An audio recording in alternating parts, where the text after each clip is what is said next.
تلافیا ہے، Kate fish ہے، civil ہے، ٹھیک ہے۔ اب سول اوپر آ کر نیچے ہی رہتی ہے، بہت کم آکسیجن لیتی ہے، لیکن اگر اس کو کوئی دقت ہو تو اوپر آ کے سانس لے لیتی ہے، اس کو کوئی ایشو نہیں ہے بالکل بھی، کسی قسم کا بھی۔ اچھا، یہ مچھلیاں ہم ڈال سکتے ہیں زیادہ،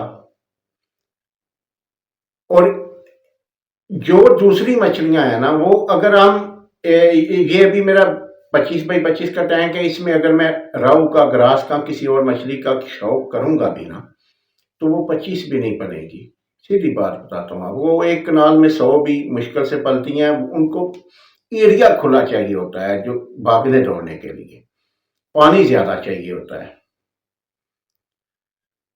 تو اس لیے اگر ہم چھوٹا تالاب بناتے ہیں تو نسل کا انتخاب کرنا سب سے اہم چیز، ٹھیک ہے۔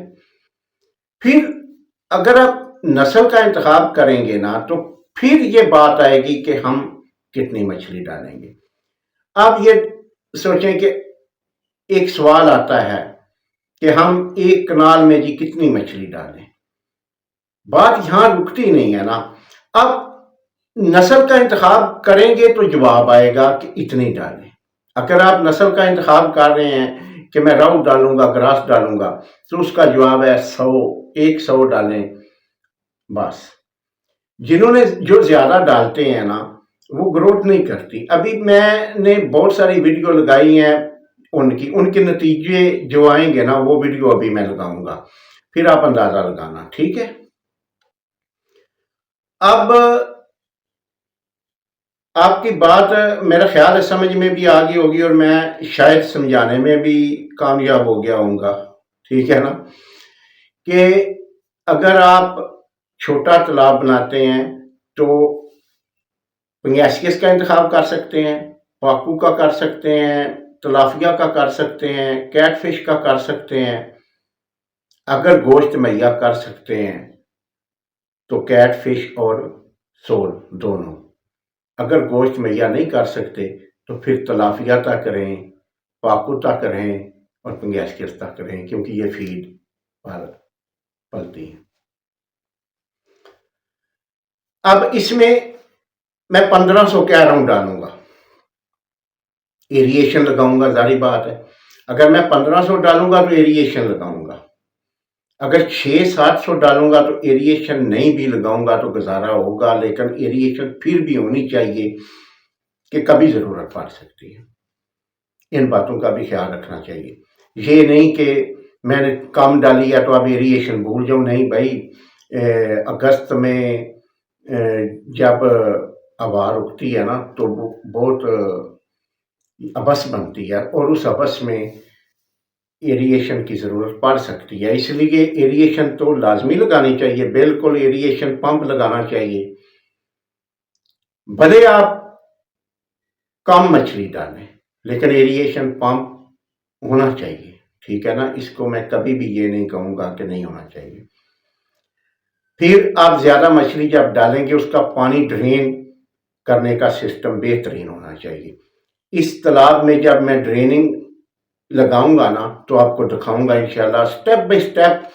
دیکھیں میری کوشش ہوتی ہے کہ جس چیز پر ویڈیو بناؤں اس کا ایک دفعہ ساری چیزیں آپ تک پہنچے۔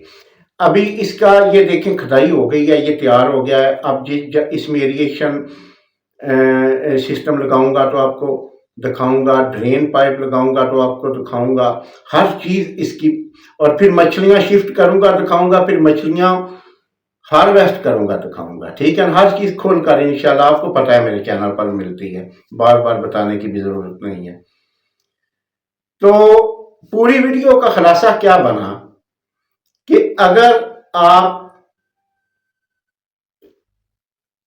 تھوڑی جگہ پر زیادہ مچھلیاں ڈالنا چاہتے ہیں تو پھر یہ سمجھ لیں تلافیا، کیٹ فش اور پنگیسیس، پاکو، یہ مچھلیاں ڈال سکتے ہیں، ٹھیک ہے۔ اور اگر آپ دوسری کا شوق کریں گے تو پھر وہ وزن نہیں کرے گی، ٹھیک ہے، پھر ناکامی ہوگی۔ اور میں نہیں چاہتا کہ کوئی دوست ناکام ہو. ٹھیک ہے، ویڈیو اچھی لگے تو چینل کو سبسکرائب کیجئے، بیل آئیکن کا بٹن بھی دبا دیجئے. ٹھیک ہے، اور لائک اور شیئر بھی کر دیا کریں. انشاءاللہ اگلی ویڈیو میں ملیں گے. اور آئندہ وہ کھلے تالابوں کی جو بنائی ہوئی ہیں نا پہلے ویڈیو، آپ میرے جو نئے ویور ہیں وہ اگر میرا یوٹیوب کا جو نیچے چینل ہے اس کو آپ دیکھیں، اس میں ویڈیو پڑی ہوئی ہیں، وہ دیکھیں جو ڈیم بنے ہوئے ہیں سولر بورڈ کے آگے. تو اب ان کی ہارویسٹنگ کا سیزن آنے والا ہے، وہ بھی سب دکھاؤں گا کہ اب ان کا وزن کیا نکل رہا ہے، کیا نہیں نکل رہا ہے. انشاءاللہ ہر چیز اوریجنل ملے گی آپ کو. ٹھیک ہے، دعاؤں میں یاد رکھیے گا. انشاءاللہ اگلی ویڈیو میں ملیں گے. اوکے جی، خدا حافظ.